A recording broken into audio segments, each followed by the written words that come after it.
I guess we'll go ahead and get started.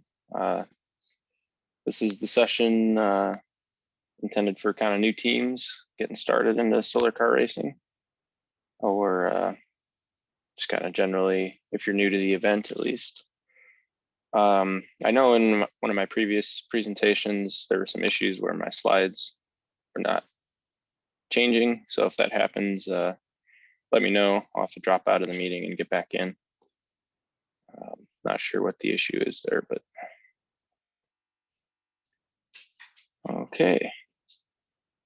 My name is Evan Stumpges. We'll be talking through a few different agenda items here today, preparing for the competition, solar car outreach, the registration process for our events, and kind of staying connected within the solar car community. A little bit of background about myself. I got a bachelor's degree in mechanical engineering at Iowa State University, graduated there in 2012. I was a member of the Prism Solar Car team there at Iowa State from 2008 through 2012 when I graduated. A couple different roles over that time, ending in project director in 2011 and 2012. I got to drive in 3 different events for Iowa State, which was a lot of fun. And definitely one of the most rewarding experiences of my education and career so far was ASC 2012, coming in, I think we were 2nd place to Michigan that year. Definitely wanted to keep involved, and in 2012, 2013, I joined IEF staff, helping out as their webmaster. And since 2014, I've been the team coordinator. I've got to attend a lot of events, pretty much every event that IEF's hosted since 2013. And I also got to go to the Abu Dhabi Solar Challenge over in the UAE. And then I've been an electric drive systems engineer in Peoria, Illinois since graduating from Iowa State, and currently designing motors for one of our first all battery electric machines without a diesel engine. Pretty exciting stuff here. I'll definitely feel like a lot of that wouldn't have been possible without my experience on solar car. So just something to look forward to as you continue to make the most of your education and solar car. I think it's a really good opportunity for engineers to really get a lot of systems experience working with multidisciplinary designs and across boundaries of your specific major. So this is me back in 2018 picking up my Model 3 all electric Tesla, and I've got about 35,000 miles on it or so now. Just got solar last year. Definitely all in on the electrification and renewable energy. So let's get into how to prepare your team and vehicle for competition. So obviously there's a lot that goes into bringing a vehicle to our competition and being able to successfully compete. Generally teams run their projects as a 2-year project effectively, but that requires kind of a lot of planning, and leadership transitions are important. But one thing to make sure you kind of start doing is building a leadership and team organization structure. To really be a successful solar car team, you're going to need to be able to successfully recruit people with a lot of different backgrounds and skills and lead a diverse team to successfully integrate all the different aspects that go into a solar car. One thing to consider is how to hold your team leadership accountable for their responsibilities, and ensure you have people who are really committed and engaged. Something to think about is whether you'd have elected versus appointed positions in your top leadership, and how to kind of build out a leadership team to really carry the team forward. Keep in mind that leadership on a team is something that companies really value on a resume. So if nothing else, that should be a bit of good motivation for leaders to want those positions. I know it's kind of like a startup. It's a lot of work. I remember when I was on Solar Car, I was probably about 30 hours a week of school and another 40 hours of Solar Car. So it's like a full-time job easily. Working nights, weekends, all the time, around the clock. But it pays off in the end, I think.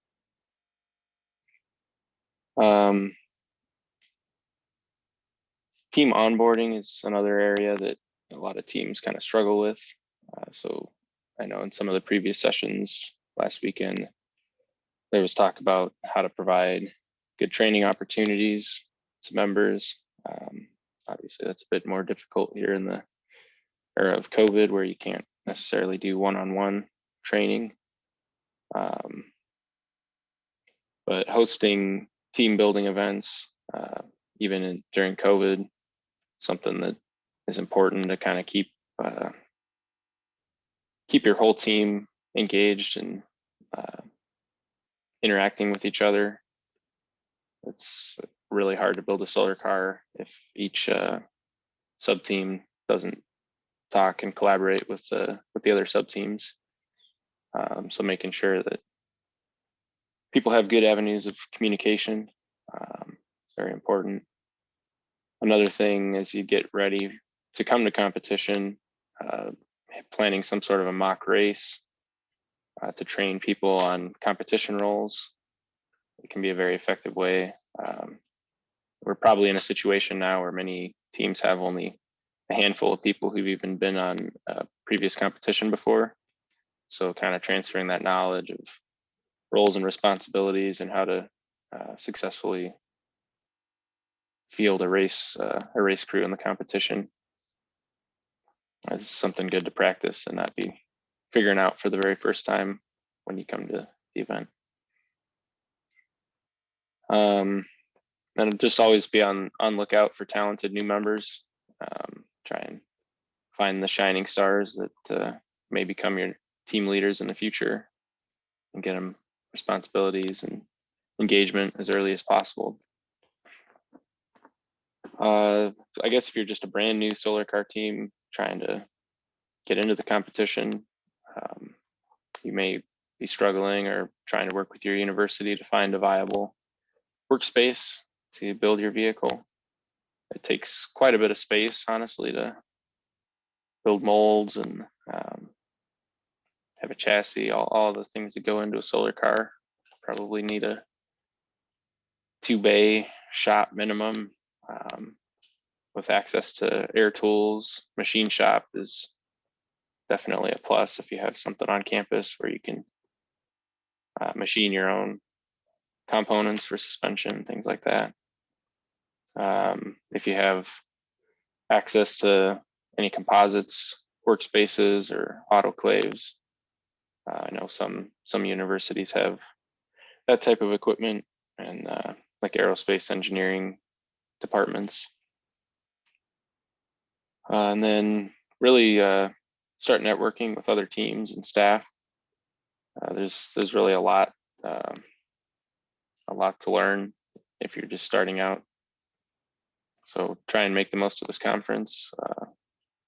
Network, find different people doing similar things on other teams, and stay in contact with them. Also, I know a number of teams who've had success with getting established teams to donate old vehicles to help kind of get started.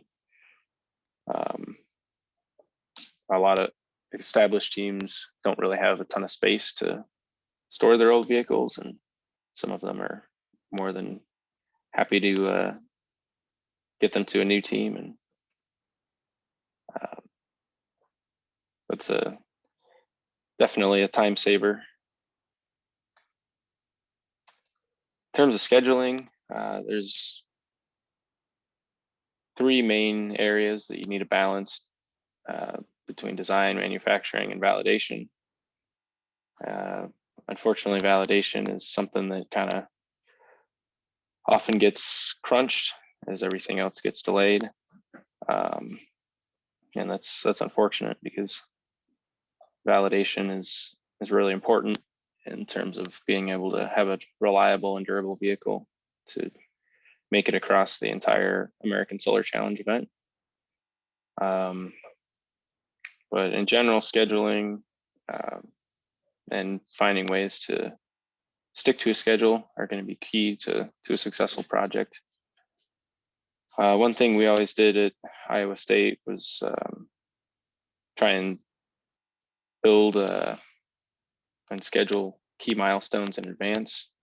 So if you have various things scheduled, say a month or several months in advance, that really kind of gives more motivation to team members to stick to those key deadlines. So there was definitely times when we'd schedule say like machining of molds with the supplier or sponsor a couple months in advance, and then that really gave us kind of a firm deadline to work towards, and of course ended up in multiple all-nighters getting ready for that. But having some of these key milestones, either unveiling or test drives with a preset schedule, helps things move along and makes it harder for deadlines to slip. Scheduling regular working meetings and leadership meetings. Usually we had separate meetings to cover different aspects of the team, and then also some general meetings with the entire team. And then schedules are somewhat flexible. Obviously, major milestones and stuff you don't want to have to delay, but in terms of week to week or day to day schedule adjustments, those are going to happen, and finding a way to successfully adjust your schedule as things come up. And I think the critical thing is understanding your critical path of the schedule and what events need to happen in sequence in order to get to your major milestones. Obviously, if certain things get slightly delayed, often there's parallel tasks that you can work on and try and minimize overall schedule delays. Fundraising, it's going to take a pretty substantial budget in order to build a vehicle. Would recommend trying to leverage your alumni network. As a brand new team, you may not have alumni from your actual team that you can work with, but all universities should have like an alumni association, and trying to build inroads into that group can be a good way to kind of network with team alumni who may be potential donors. Would recommend asking companies for donations of products and services before buying. Oftentimes, companies are willing to help support competition teams, college competition teams, with either reduced or free services, and in some cases products as well. Probably generally we'll have more success with local businesses getting support for sponsorship and donations, but sometimes different schools are not in places with all of the services and products that you may need. So you may have to look further outside of just your local businesses. I'd recommend working with the student body at your campus, especially right now with COVID. There's potentially some opportunities. I was hearing on the chat earlier. Schools still are getting money and have funding, and a lot of projects are shut down. So if your solar car team is still working and has things that you want to spend money on, putting together a proposal for the student body, there may be some funding available this year. Engineering student organization funding. A lot of times your College of Engineering may have some funding to either help cover competition fees or other aspects of your project. Something that we found was really valuable is at Iowa State was making sure that there was kind of a mutually beneficial relationship between the solar car team and the university, College of Engineering in particular. They saw us as a recruiting tool and an outreach tool. We gave a ton of tours to prospective students and were good advocates for the college and the programs there.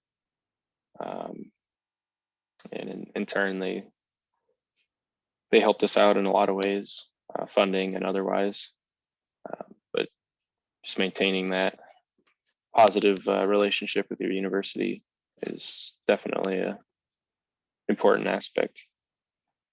In some cases, you may be able to apply for government or private grants in energy efficiency or research, maybe in particular if you're working on designing your own, say, power electronics, motors, or MPPTs, different things. There may be kind of research and development grants that you could apply for. And we've also seen some teams have successful GoFundMe campaigns or other online fundraising for specific either projects or competitions. Safety is one of the most foundational, important aspects of our events, and that's important to us not only at competition, but also when you're on campus developing and building these solar cars and testing your solar cars.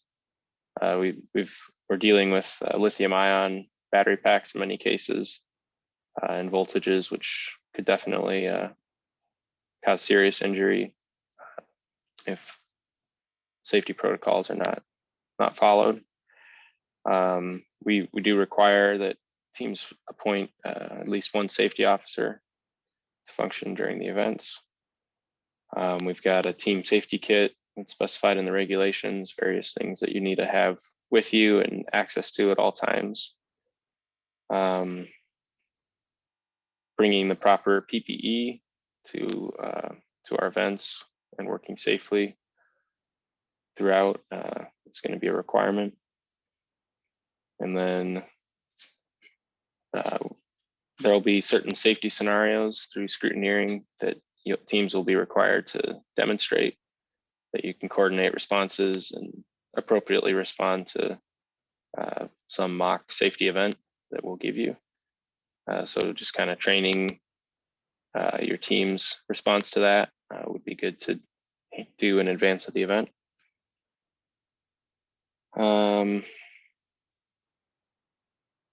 Yep, just generally make safety an important part of your team's culture. Look out for each other.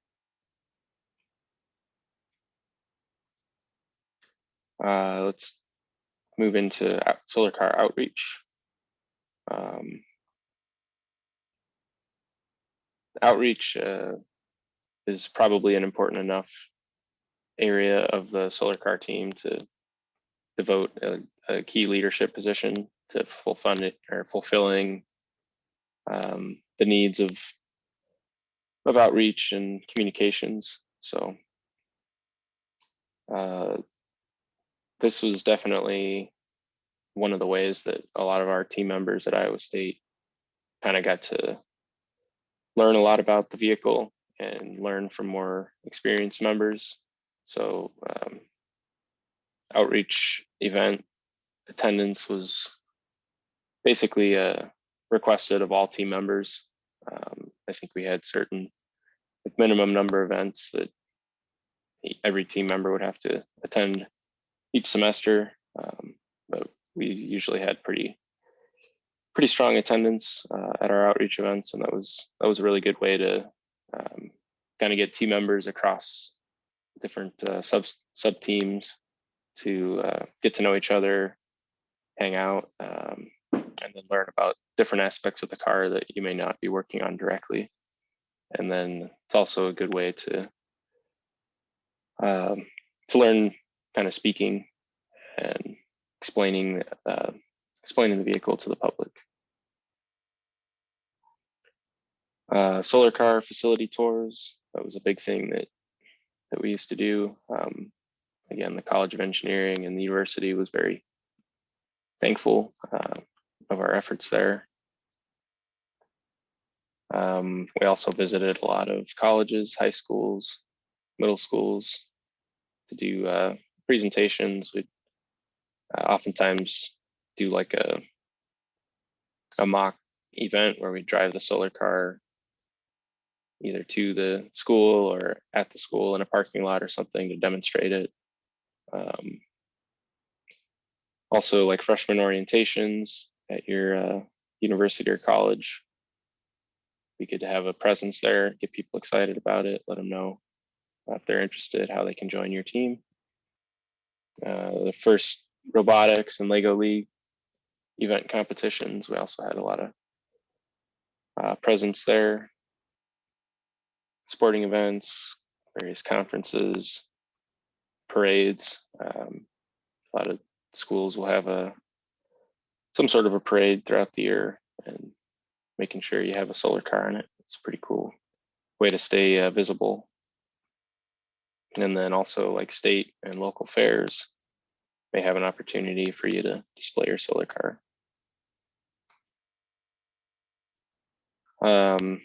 So ultimately, we're really trying to educate the public about kind of what solar energy is, what it's capable of,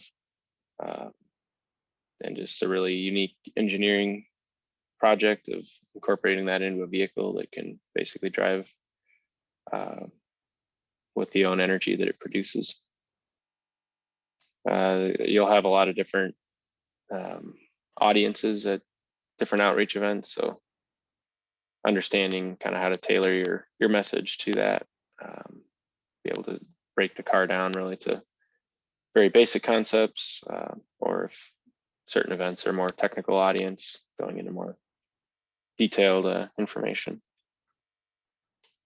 Obviously, engineers aren't known as the most proficient communicators in many cases, so outreach can be a good way to improve communication skills.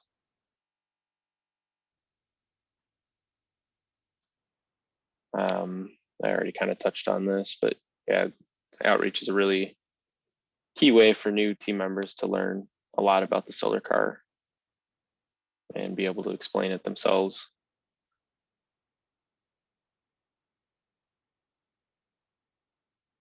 In terms of sponsorship, if you can really kind of market your team as a recruiting tool for your university, this can hopefully help them value you and be willing to help fund the project.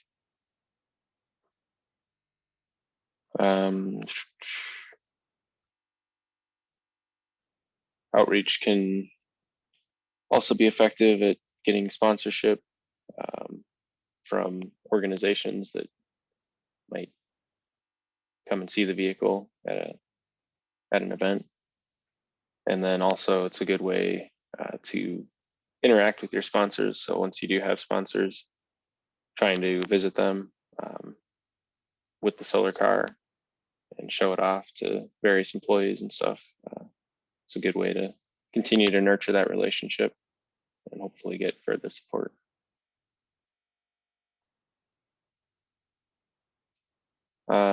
In terms of registering for our events, there's kind of a lot that goes into it. I'll talk through some of that now. The regulations are the rules that all teams that plan to enter our competition must follow. All team members should be very familiar with the event regulations. We'd recommend having a printout at your workspace that you can go through basically line by line and ensure full compliance of your vehicle in advance of the event. We do have staff, official inspectors, whose primary goal and role is to fairly and uniformly enforce these rules. And scrutineering is the process at our events where these inspectors will look over basically every aspect of your solar car as it relates to the regulations to ensure that it matches your reports and is actually in compliance with the regulations. If you have any questions about regulations, there's two different options for asking for an interpretation. Both of them, you'll be sending an email to ascregs@americansolarchallenge.org. You may ask for an official interpretation, and this is kind of a more formal inquiry. Basically, the response to an official interpretation request will be posted to our website, and also will have the same force and effect as an actual regulation. You can also ask for an unofficial interpretation, which will basically be the key inspector or our regulations manager responding to your question. But it won't be visible to other teams. It'll be maintained private, and it's not official in the sense that regulations won't be modified by that response. So it could be superseded if there's either a miscommunication or misunderstanding of the question. So basically, again, official will be effectively a clarification of the regulations. It's posted publicly. There's 3 different classes that we enable at our events right now. The single occupant vehicle, in WSC, this is referred to as the Challenger class. It's a single occupant solar car. There's a multi-occupant vehicle, which is our newest class. This is for more than one occupant. In WSC, they refer to it as the cruiser class. And unlike the single occupant vehicle class, this class is allowed to grid charge during the event periodically. So it's really more of a solar assisted EV, I would say. And then we have the grandfathered class, which is for teams who maybe either got a vehicle donated from another school and is no longer fully compliant with the single occupant or multi-occupant vehicle class. So it's a class where effectively if that vehicle has competed in a solar car event, an officially recognized event within the last 4 years, we would allow it to compete again, even if it doesn't meet all of the design requirements of the current regulations. The vehicles would be scrutineered to the set of regulations they were designed for. There's still certain safety, like minimum safety requirements that will be maintained for that class. So you might have to make a few updates to the vehicles if there's safety related issues. But generally, it's a way to enable teams to reuse older cars. This will be a separate class in FSGP, and in ASC, it would be a non-competitive demonstration only for the grandfather class. A team number. So every team that competes with us will have to choose a team number, and it's going to be a 1 to 3 digit positive integer. You can look under the teams menu on our website, and you'll find a page for previous event participants where you can see kind of all the different numbers that have already been used in our competition before. So we'd recommend that you try not to choose one that's on that list. If there's a dispute over a team number, so two teams are trying to use the same number, it'll be resolved based on the order that teams are set up in the registration process and your statuses. If you've participated in more than 4 of our previous events, whether it be Sunrace, NASC, or ASC, you do have the right to permanently reserve your solar car number so that no other teams could steal it from you if they happen to register before you in an event.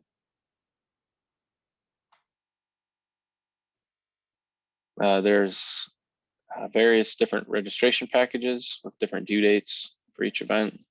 So we have an initial registration package, consists of a team entry form, team participation agreement, and proof of insurance, as well as a preliminary vehicle design report if it's an ASC year event, and an initial entry fee. The next would be the track registration package, which consists of a full vehicle design report. Importantly, and this is a new item for this 2021 event, is the engineering design review form. That is a requirement of the vehicle design report. This is something that either a professional engineer or your advisor, someone with a notable technical background, will need to review the design, basically the design report, and fill out this form and sign it. And then the track fee is also part of that package. And the final road registration package consists of just the final fee. This only applies to ASC events for teams who are going to be going on the road. After the registration packages are submitted, there's another deadline for team data. So we require both a team photo and a team data sheet. And then there's an extra team member fee if you plan to bring more than 15 members to the competition on your race crew. And the final document that you'll need to submit is the engineering build review. And this is basically a verification that the vehicle that you've built meets the design report and complies with the engineering design review document as well. So this is something that's also new for this event.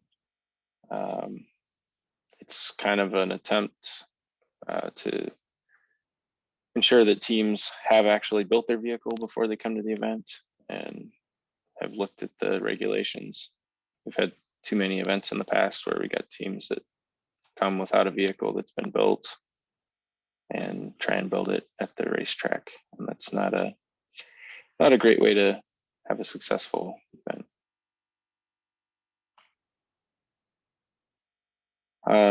On our website, we have our pre-event status board where you'll find the status of your team and other teams registering for an upcoming event. You'll also find all of the information and documents that you'll need for registration that you can download right from this page. This typically gets updated every week or two. So keep tabs on that, see how your team is progressing towards full registration. And if you ever see any discrepancies there or have questions, don't hesitate to reach out to us, ASC teams at americansolarchallenge.org. That email goes to myself and Gail, and we'll help get things addressed. In terms of the status colors on that status board, you'll see a red for items that are either not submitted or so incomplete that they can't really be evaluated. If you see a blue status, that's basically the item's been received and it's under review by our staff. A yellow item is something where we have reviewed your document and it's not sufficient to satisfy all of the requirements. So we need additional information from your team or corrections in order to fulfill that requirement. And then green is an indication that everything's been reviewed and all requirements are satisfied. Your event registration is not complete until you are all green on that status board. And the incentive to be all green early on is that the first 5 teams that reach an all green status for the event will be able to get priority slots at scrutineering. So they'll be able to go through earlier. In terms of communication with our event staff, we've got kind of 3 general emails here. So if you have questions about event registration or kind of team specific questions, ASC Teams is the email address. If you're looking for information about the overall event or logistics type information, ASC Info would be the email. And then if you have questions about technical requirements or regulations, the ASC Regs email will be the email to use.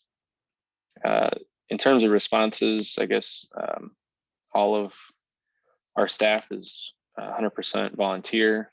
So we often have day jobs and may not be able to respond immediately to requests.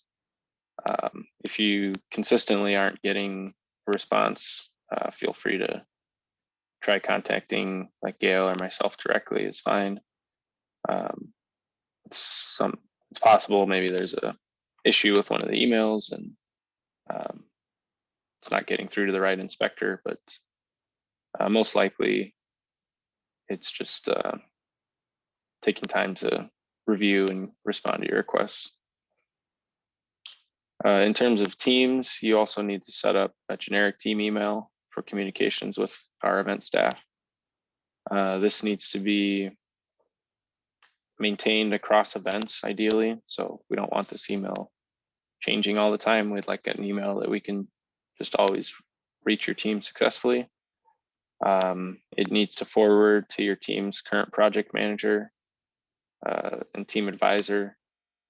I guess department managers, that's maybe optional. And it should be copied or included on all correspondence between your team and any event representative.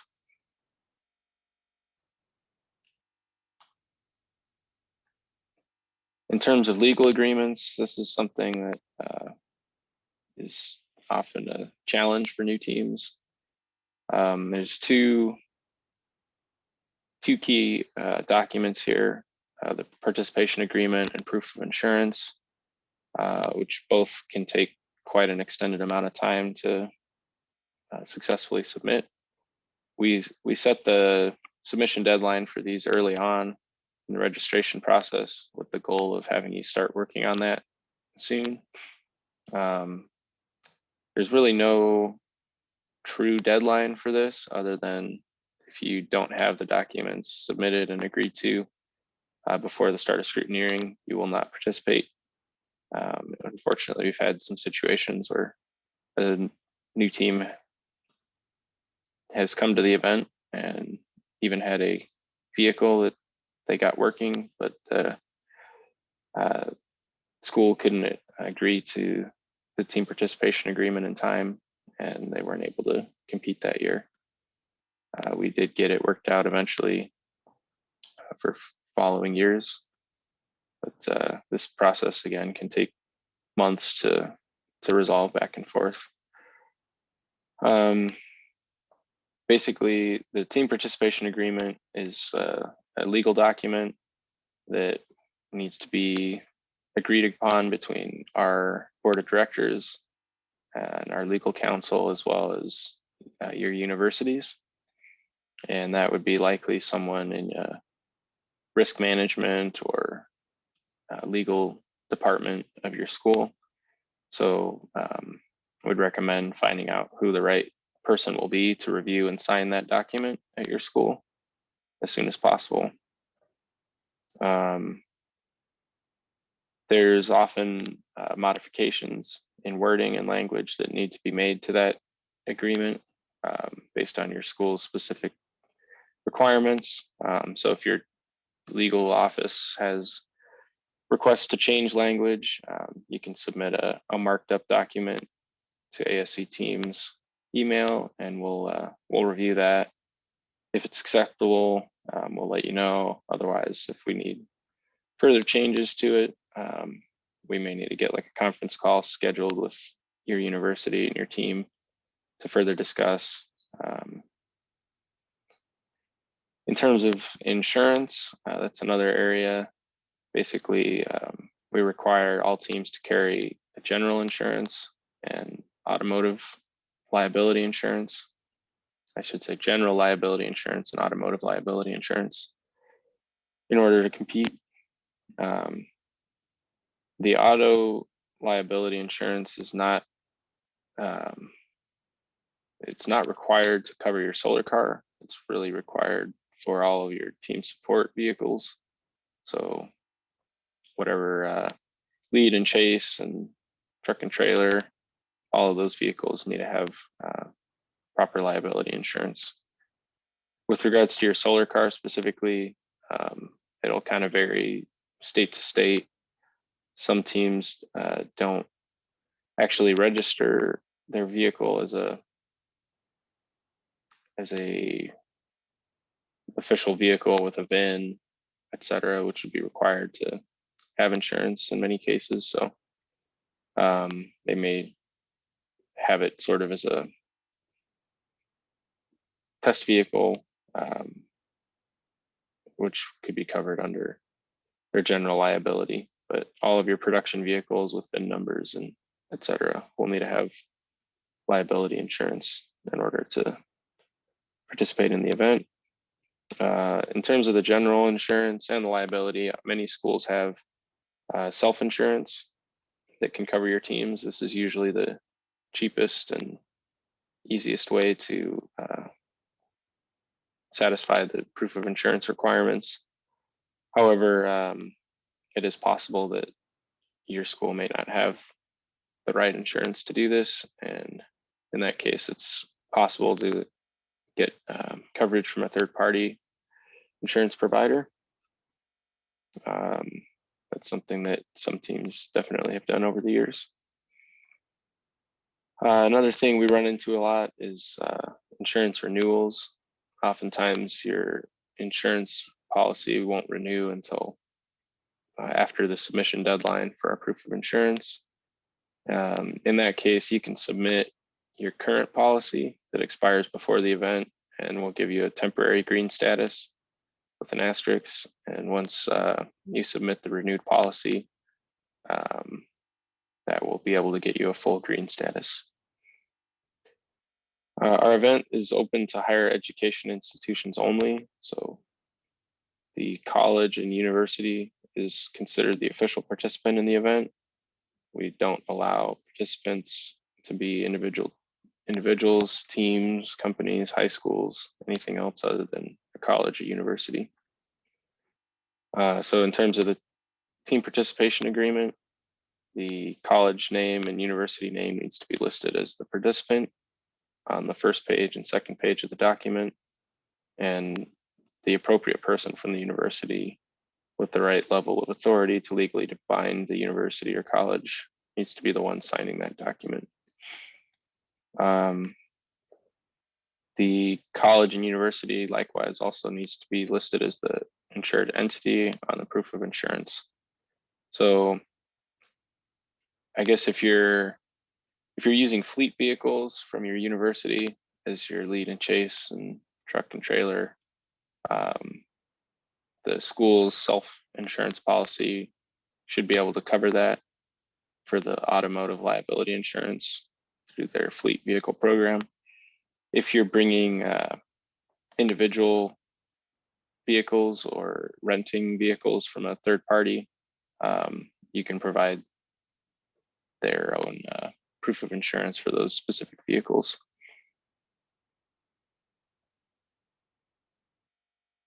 In terms of registration payments for the event, there's 3 different payment methods that we accept. The cheapest and yet also longest is to mail a check. There's no fee for this on our end. I know a lot of universities take quite a bit of time to process checks. So if you're planning to pay via check, I would recommend starting that process well in advance. The deadlines for our payments are not when the check was mailed or processed, but when we receive it. So if you do plan on sending a check, again, just would recommend getting that process started well in advance so that we do receive it before the deadline. Wire transfer is another option. For this, we require a $50 transaction fee to be added on to your payment. And that's in addition to any fees that your bank may charge to send a wire transfer. So this is generally an expensive method. Not many teams want to use this method. If you do, for whatever reason, want to use this method, contact us and we'll provide the bank details for the wire transfer. PayPal is probably the most common method that we have teams paying now for the competition. It's very fast and relatively easy. The only challenge here is there's a transaction fee that teams have to calculate. If we send you an invoice, or if you have any questions on it, you can ask us to send you an invoice for PayPal and we'll calculate the fees for you. Otherwise, there's a calculation, a formula in the regulations that describes how to properly calculate the PayPal transaction fee. The fee differs for domestic and international transactions. So if you're a university here in the United States, it'll be a slightly lower fee than if you're paying internationally. Yeah, again, and if there's any questions on that PayPal fee calculation, just let us know and we can help you. Payments must all be submitted in US currency. So if you're an international team, you'll need to either convert your payment or find a way to, basically get it into US currency. In terms of late fees, we have for all of our registration packages a late fee policy. So if we receive your submission more than 10 days after the posted deadline, you'll be charged an additional late fee. So in order to avoid these fees, you'll need to ensure that your design reports and payments are submitted early enough that we receive them all before the deadlines. And then you can check the regulations for more information about opportunities for partial refunds and grants. For your team photos, this is something we'd like teams to think a little bit about and try and have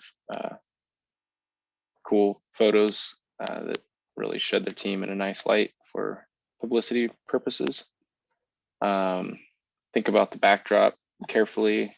There's a couple here shown on the right that are some of the nicer ones that I had submitted for the last event, or not the last event, but a recent event. Shoot for a day with sunny skies if you can. Find an interesting backdrop that kind of highlights the team and the institution. This one at Iowa State I thought was really cool. They had the nice big logo there, their car and their team members, all dressed up in their nice team uniforms.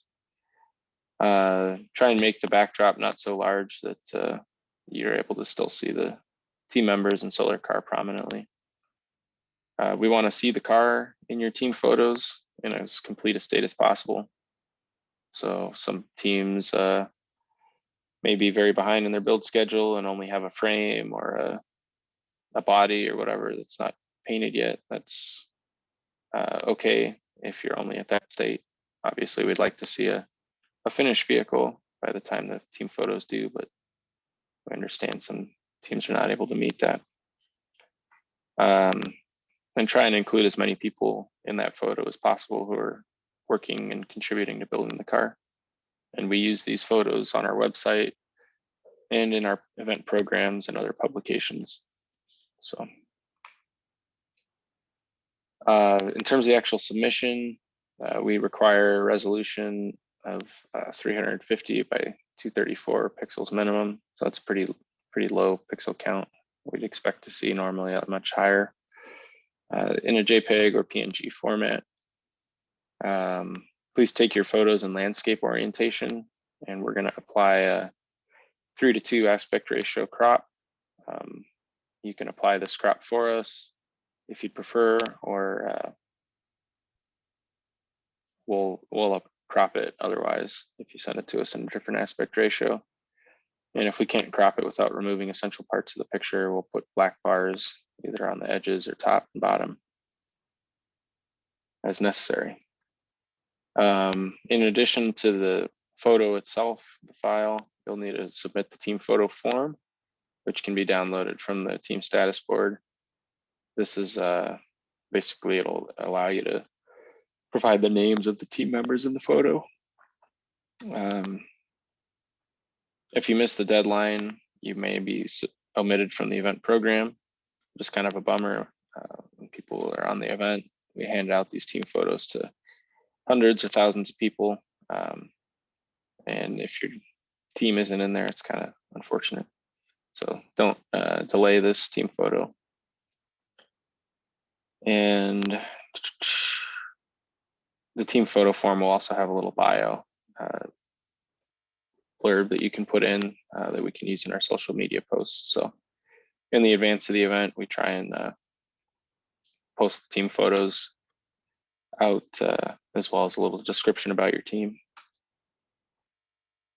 Another thing that's required at the same time as a team photo is a team data sheet, which we also use to make our event programs. In addition to the solar car data itself that we request, there's another tab in the Excel form where you'll specify your race crew team members. So don't forget to fill this tab out. Specify each crew member's t-shirt size. We'll be providing event t-shirts. If you're bringing over 15 people, there's going to be an additional extra fee per extra person. And then we'll also require a CPR first aid certificate certification with this team data sheet. You'll have to provide basic information, technical specs about your vehicle. All of this needs to be provided in metric units, SI. And take this opportunity if you can to kind of make a little data sheet about your solar car. You can use that also to share with team sponsors and the public, your university. Here's kind of an example of some of the basic information that would get included in the event program or on our website.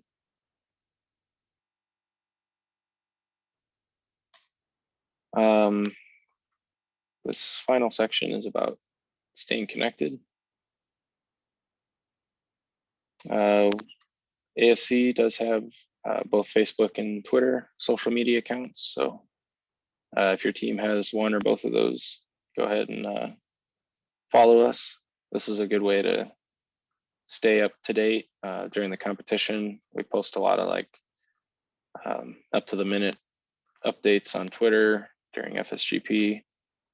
And then throughout the event, share a lot of photos and event details and stuff through social media. So it's a good way to kind of get out there, promote your solar car team and what you're doing around the world.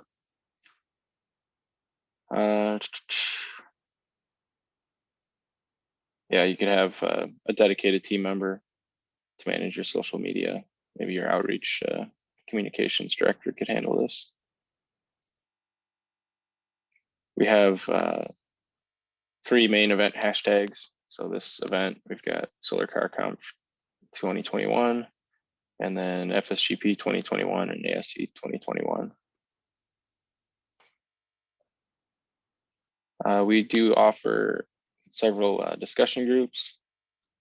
We have a Google group, which is an open forum to discuss any solar car topics with teams around the world and enthusiasts. You can have your team members join this group, post questions, responses, and kind of keep the discussion going. It hasn't been super active over the last year, so definitely an opportunity there. There's also a solar car subreddit. I think this has probably been a bit more active than the Google group of late. This was started back in the 2017 Solar Car Conference. So these are two avenues, and then I don't know how long this Discord server is going to stay around after this conference, but it's been pretty active over this event and a good way to share information, answer questions, meet other people on different teams. There's also some more traditional news outlets that you can use to disseminate information. A lot of teams put out a newsletter to their sponsors and university. This could be a blog post on a website, a PDF, or even in a printed publication.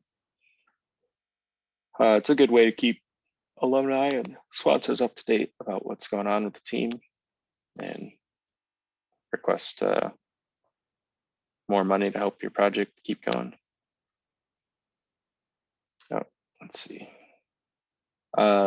Also, there's usually opportunities to do interviews or stories for newspapers, magazines, radio. So take those opportunities when you can, and that's really a good way to improve visibility of your team in the community and general public.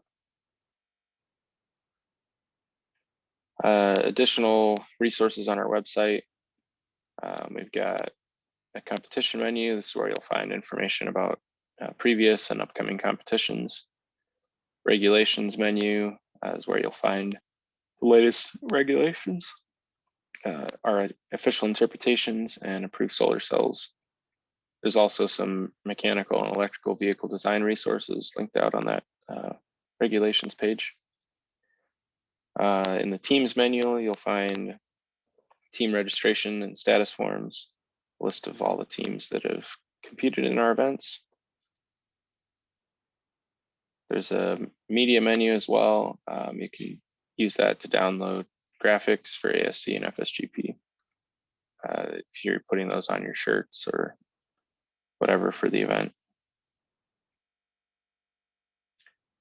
In terms of managing your own websites, a lot of teams choose to purchase their own domain name.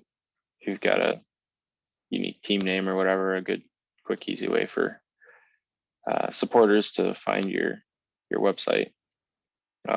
If you don't want to do that or don't have money for a domain name, universities should be able to provide a domain name for free, probably. Be a longer URL likely. And universities also often will have hosting services freely available for your team to use. Otherwise, if you choose to host on a private server, it'd be good to make sure that hosting provider can handle the high traffic during actual races or competition. We had initially had some big problems with our website until we finally switched to a much higher capacity hosting provider in 2012. The number of hits during the event just really skyrocketed. So it can bring a server down if it's not really robust. Try and choose a website platform that's easy for team members to manage and update. we have pretty good success using WordPress. I know a lot of teams are using that or similar platforms that kind of allow you to make updates without really knowing a lot of web coding, HTML, CSS, etc. In terms of what kinds of things to put on your website, news or blog be a good thing to have to keep people updated who want to come to your website and learn about your vehicle and your team. Link out to social media accounts, your school website, our website. Provide some information about your team members and what they're doing, what opportunities there are for people to join and get involved with your team. What's going on with your current vehicle and what races you're planning to enter next. Maybe some information about past vehicles and your history. And then how to sponsor or support the team. And then also a way to recognize current and past sponsors of your team, and then just general contact information. A lot of teams have video channels, like a YouTube channel or similar, to share videos of either testing or competitions. Some teams have done some really cool time-lapse videos during vehicle manufacturing or assembly. It can be pretty cool way to generate support and get people excited about your team or an upcoming competition. You can do interviews or with team members or sponsors, shop live feeds, maybe limit that to just alumni or sponsors to be able to see kind of real time what's going on and the progress of the car. Some teams have mounted GoPros to their car, either inside or outside. And then some teams have done like race documentaries. Photography is another really good way to document your project. We use Flickr as kind of our main photo sharing. You can find a lot of photos of past events and solar cars, going through scrutineering, etc. So you could use this to kind of get some inspiration maybe for your next solar car design. Sponsors and alumni all really love to see photos and keep updated with what's going on your team. So whether you share through Flickr, social media, any other avenues, that's a really good way to keep people updated. A lot of times on solar car teams, written documentation is pretty lacking. So I always found that taking good photos and having a consistent way to save them out to a team accessible drive or repository can be a good way to generate future schedules. Like when I was project director, we looked through photos of the previous vehicle to kind of put together the actual timeline of when different things took place and major milestones. And we found that was a very useful resource in terms of coming up with our next timeline.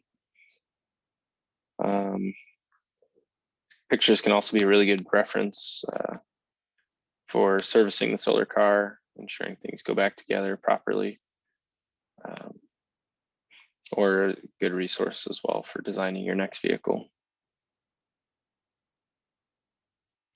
And I know we're a little bit over already.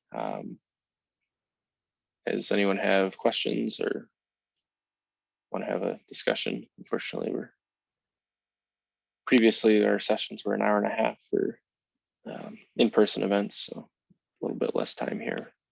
But I can stay over until the next session is in about 25 minutes if anyone has questions or wants to have further discussion. Yeah, hi, I have a quick question. Sure. I'm from University of Virginia and we're a pretty new team. And I was wondering what's the best ways to teach the next generation of team members?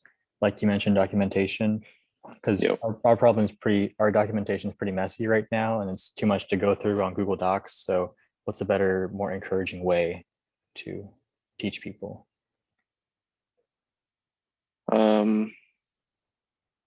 That's a really good question. I think documentation and knowledge transfer is kind of a key area that not only new teams, but even experienced teams struggle with that a lot.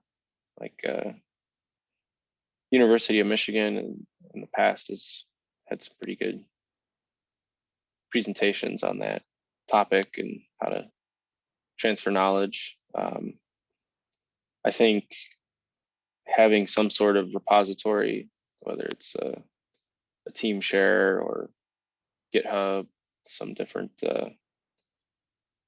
document saving sources where everyone on the team can access, and a folder structure that is organized enough that someone else can look at it in the future without being the one who originally created the files or documents. A lot of teams have done wikis, like team wikis is a good way to store that repository of information and kind of continue to build on it over time. If any other teams on here have a comment or ideas there, feel free to speak up here.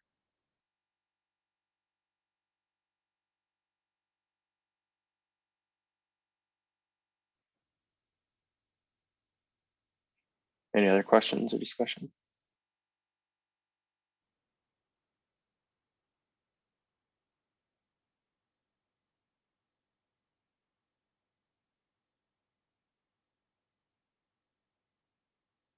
Okay, well, I guess if nothing else, the Discord server will continue to be active. Feel free to post other questions there. You can reach out to me directly at my email address or via Discord, it's fine. And best of luck to all of you. Thank you. Yep, have a good rest of your conference. You too. Have a good one.